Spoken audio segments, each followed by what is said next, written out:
Hi, guys. Welcome to Just Perf podcast. We've all been talking about Pegasus spyware. We're reading about it, we turn on the news channels, and it's there. But what actually is Pegasus spyware? Well, happy to share.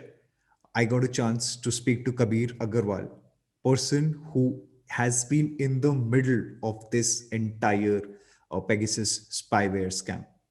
Kabir works as a journalist with The Wire. He's a Red Ink Award winner. He's done multiple stories with Al Jazeera and Washington Post. Someone who definitely does not need a long introduction. And I'm sure there are people we really don't need to introduce on the podcast. So I'm not going to hold you back because in this episode, in this split of Just Parv, we will be talking to Kabir about the entire Pegasus spyware scam. So without taking much time, this is Kabir Agarwal on Just Parv.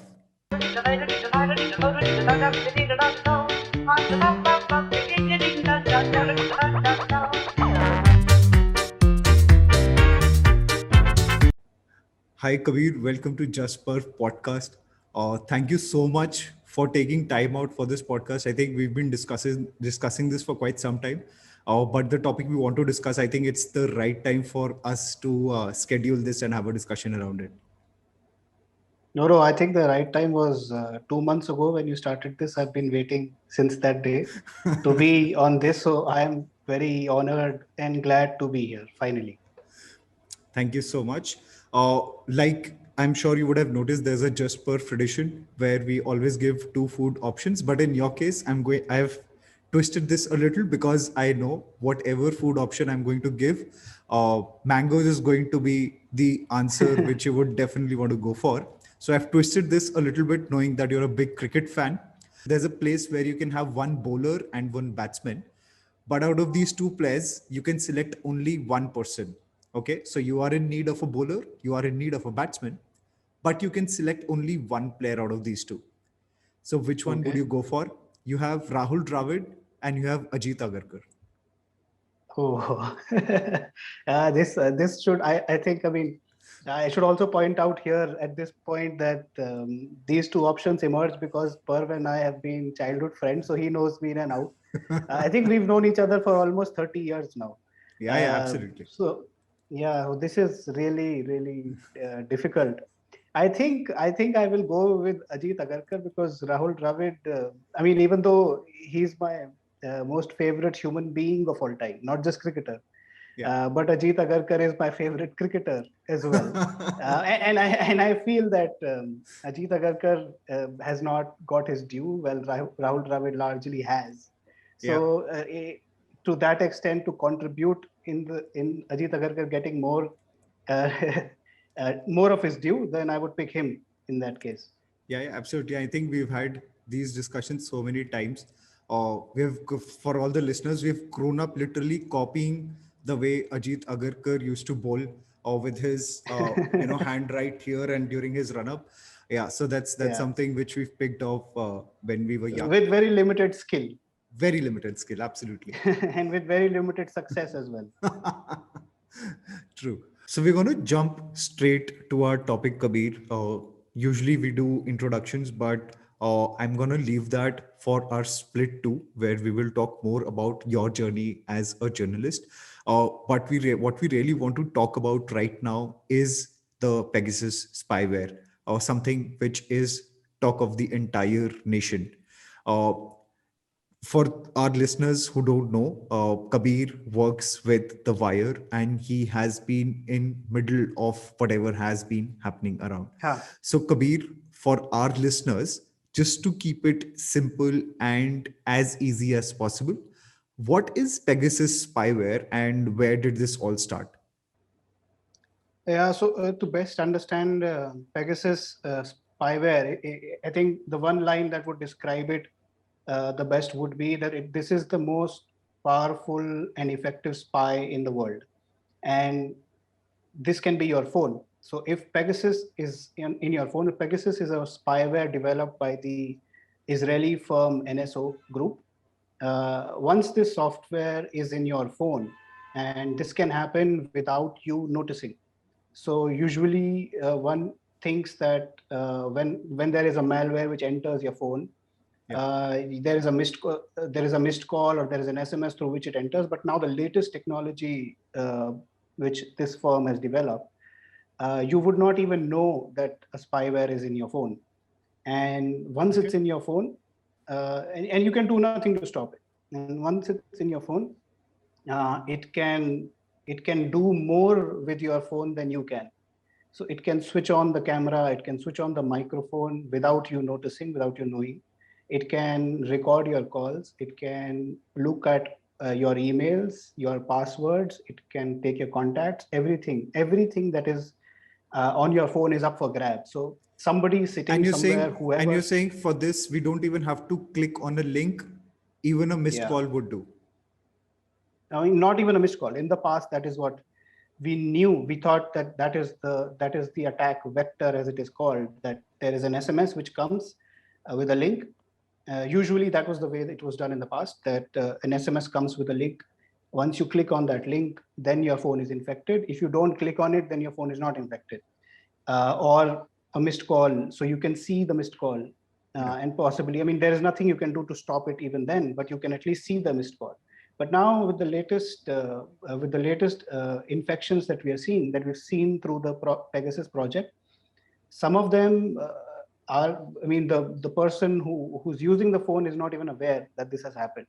So they can be, I mean, totally invisible processes which happen on True. your phone, and the spyware is planted on your phone, and then whoever is interested in your phone can do anything with your phone. True, true, true. Let us talk more about the reports which Amnesty International has shared, probably the reports which you've been talking a lot about in your articles. If you can just tell us more about it. I understand it, it has literally left no one. You have so many journalists in India who are part of this entire, spyware scam. So what is it that is happening now? So this began. So this is the media partnership, a consortium of journalists. 80 journalists from across the world got together to investigate this. So the database of phone numbers leaked from a source which we cannot say anything more about, and the database came to Forbidden Stories, which is a French not-for-profit for journalism, and Amnesty International. And Forbidden Stories then shared it with other media partners across the world, and Wire was one of the media partners, and the only media partner from India. Mhm. So there were big media houses, including The Guardian, Washington Post, Le Monde, Süddeutsche Zeitung in Germany. So across the world, media outlets were involved with this. Yeah. Um, and so this has been I mean, the task at hand was that you have these 50,000 phone numbers. So this is the biggest leak in the history of cyber espionage. So the last time, if your audience might remember, there were the Edward Snowden leaks, Yeah. the documents that he leaked, True. Yeah. that revealed the infrastructure and the technology that is used to surveil citizens, that is used to keep tabs on people. So he exposed the breadth of what can happen. So this is the first time that we have more than 50,000 phone numbers from across the world. So potentially more than 50,000 targets. So I mean, Yeah. that's also important to point out, that the existence of a number on this database does not mean that the phone was hacked. It means that there was a certain level of interest on part of a client of the NSO group. Whether or that not that infection happened or not, we cannot say unless a forensic analysis of the phone is done. Yep. So that's important to clarify as well, that the existence of a True. number doesn't mean that. So just the process of reporting, I think it was formidable. It was a formidable challenge. Nothing like, I mean, I have certainly not done anything like that in the past, and it helped to be with experienced and some of the best journalists in the world. To be part of this group, I learned so much just being with them. Yep. So there was a meeting. There was a meeting in Paris in May, where all media organizations were supposed to send representatives so that we Yep. could discuss some of the key finer details and to also understand more about the database and to discuss plans on how to move forward and how to go about this publication schedules, etc. Yep. Unfortunately, the Wire's business and tech editor Anuj Srivas, he was the person supposed to go because he understands this the best. I have no prior experience of this, and I still don't understand most of the tech bits. So I ask him for inputs, which is what I was doing 5 minutes back as well. Um, but he couldn't come to, he couldn't visit, he couldn't be in Paris because he got COVID himself, Oh, and the rules of travel were complicated, so nobody else from India could go. I happened to be in Europe, which is why I was tapped on, and they asked me to go. I did go. I mean, there was no way I would have said no to absolutely. going and to being part of this, even though I did not know a lot about it, but it sounded big. Yeah. So there was no way I was saying no. And just being there for 5 days with those people, it was a tremendous experience because I just learned so much. Most of the times I was quiet Yeah. and just listening to Yeah. people and interacting with them. So that's where we decided on how to proceed. Uh, Identifying numbers was the key. Who those people are. There were more Yeah. than 1,000 numbers from India. Hmm. So we've been able to verify the Wire and some reporters from the Guardian and Washington Post and Forbidden Stories who worked on India. We've been able to verify around 320 numbers in India out of the more than 1,000, which is Sure. the highest number anywhere anybody has done in the world. Yep. So that's we've been able to identify who those people are. So we employed different methods of doing that. One of them was looking at true caller data. So inputting that number into true caller and to find out what that is. Hmm. But of course, that is not enough, Yep. because if I mean we need at least two steps of verification. So even if true caller says, for instance, that this phone number is Rahul Gandhi's, Yeah. that's not enough. We need to uh, find it. And in some cases, it was not possible to call them and ask them who you are. Yeah. I mean, we did that in the last few days as well.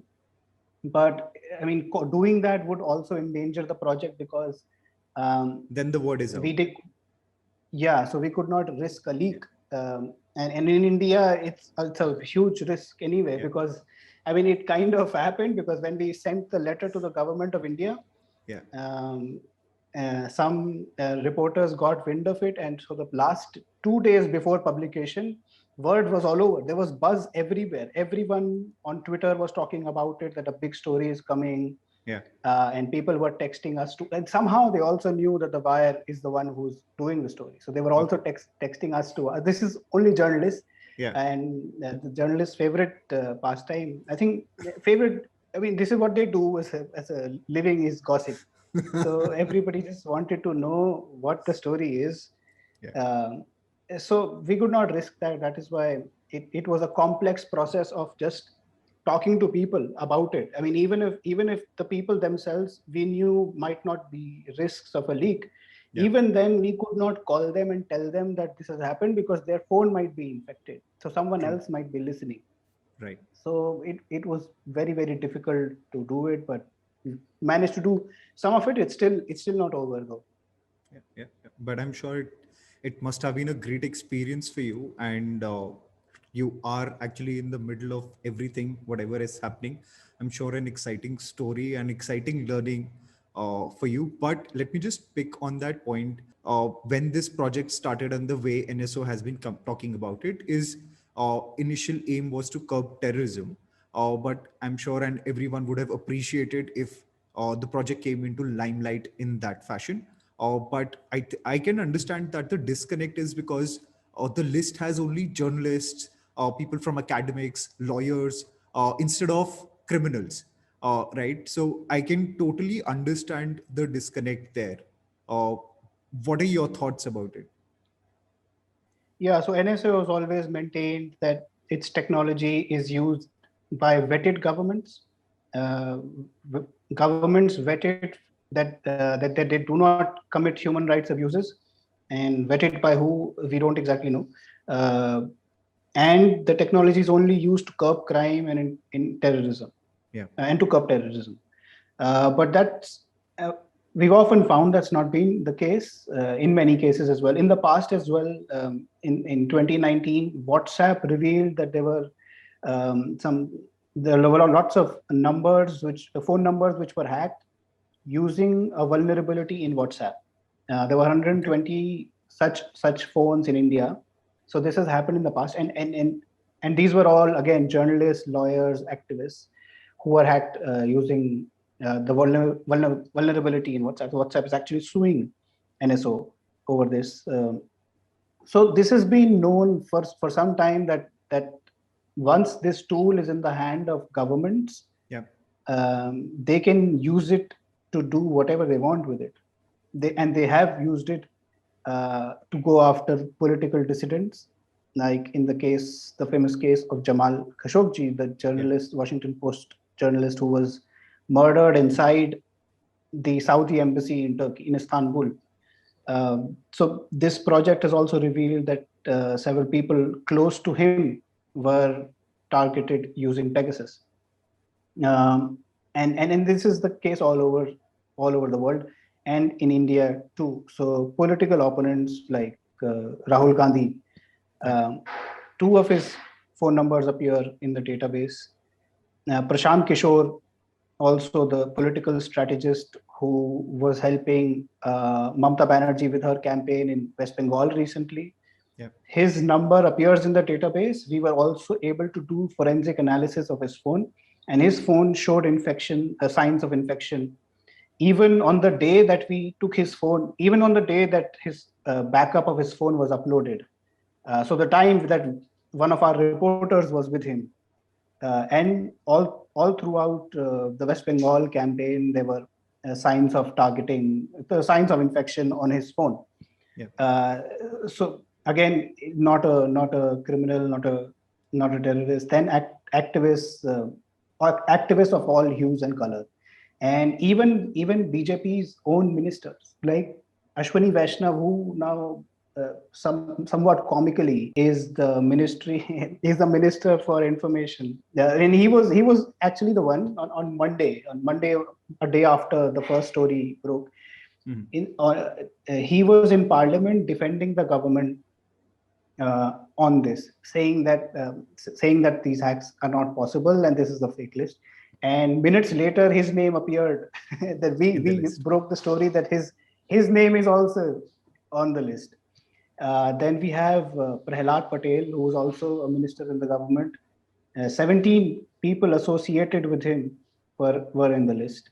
Mhm. When there was also Praveen Togadia, who's known to have run-ins with Narendra Modi, but is very much a part of the Hindutva ecosystem, which is integral to the BJP. His number is in there as well.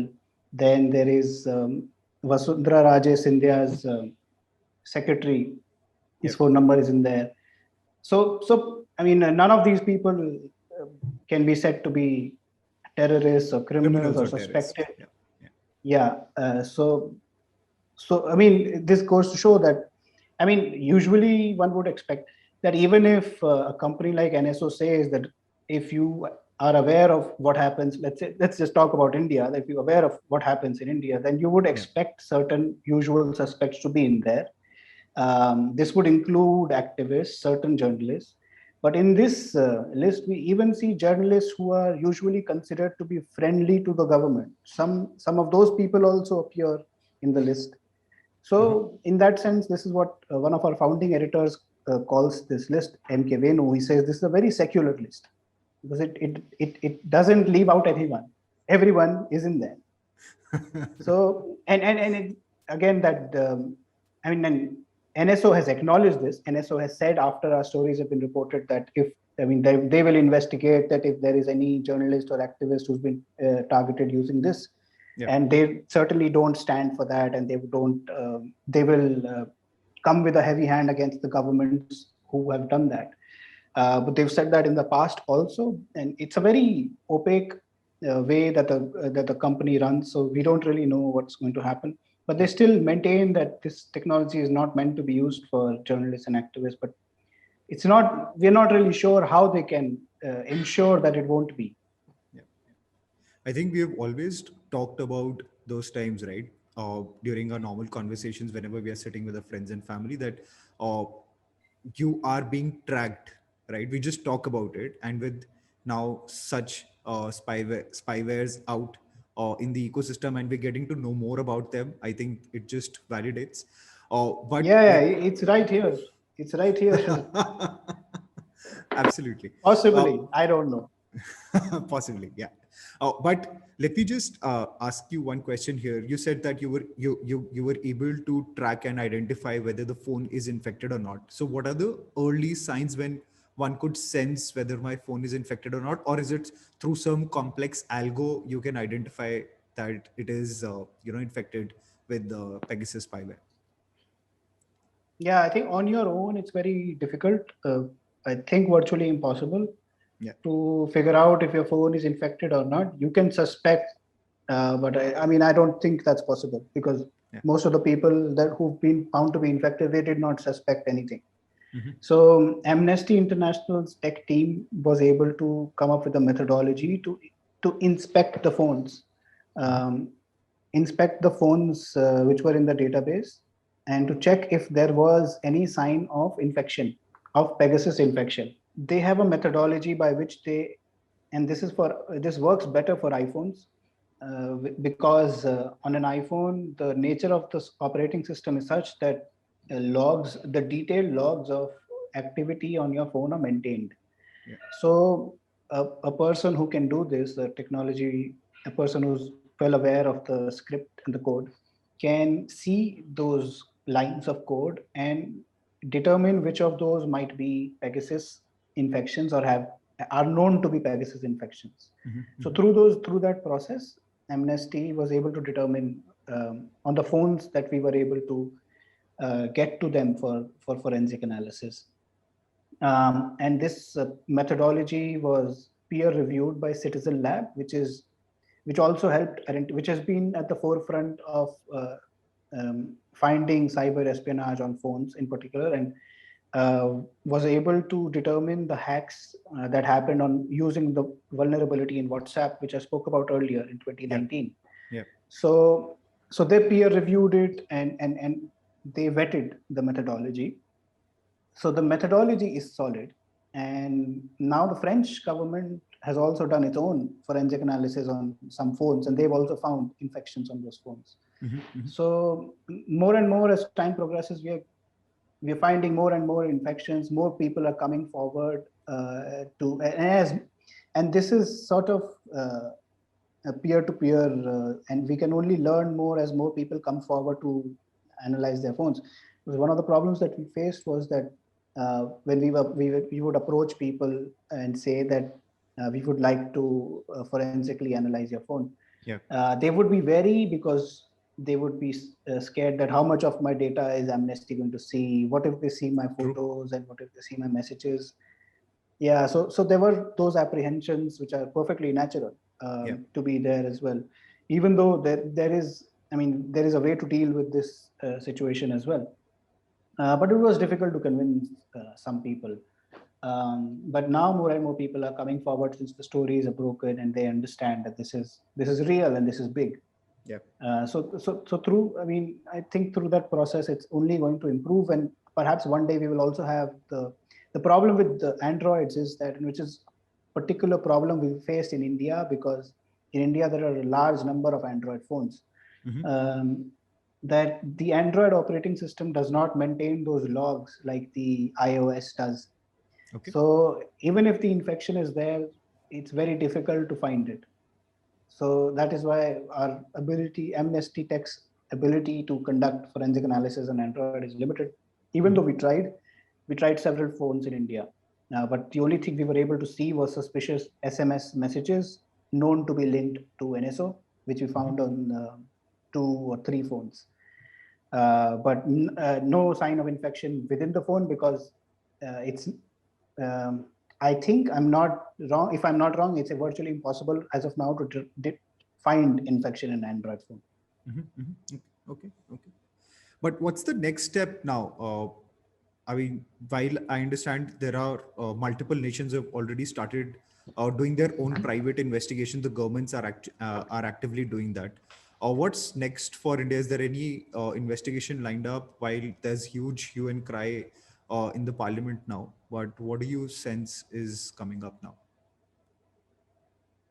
As of now, the Indian government has refused to engage on this. I think someone from the BJP said in Parliament a couple of days back that this is not a serious issue. Mhm. But the opposition is pressing for a probe into this. Now, a BJP ally, Nitish Kumar from Bihar, has also said that there should be a probe into this. The West Bengal government has set up a committee of former judges to look into this. Yep. So maybe something will emerge from there. The Parliamentary Committee on Information Technology has the power to look into these issues. And it certainly ignited a lot of debate, and it has certainly alerted a lot of people. But I mean, the whole media ecosystem in India is such that there is, I mean, the ability of this story to reach to everyone in India is hampered because the mainstream media will not follow the story, uh, because they are dependent on the government and on corporations for their survival, and that is the sad truth about mainstream media in India, that they simply cannot do it because I mean, they are also ideologically, some of them are also ideologically aligned with the ruling establishment, but there are also business reasons for why they don't want to do it. Listening to whatever you were talking about Pegasus sends chills because, like I said, we just always talk about it. We are being tracked, but now hearing everything from you in detail, it just sends chills. Well, that brings us to the end of our split one of Just Perf with Kabir Agarwal. I hope you liked the video. If you really like the content, then please click on like button. Or if you have any feedback, please do share in the comments section. And like I always say, if you have not subscribed to the channel, please do subscribe to the channel because we have some interesting stories coming up.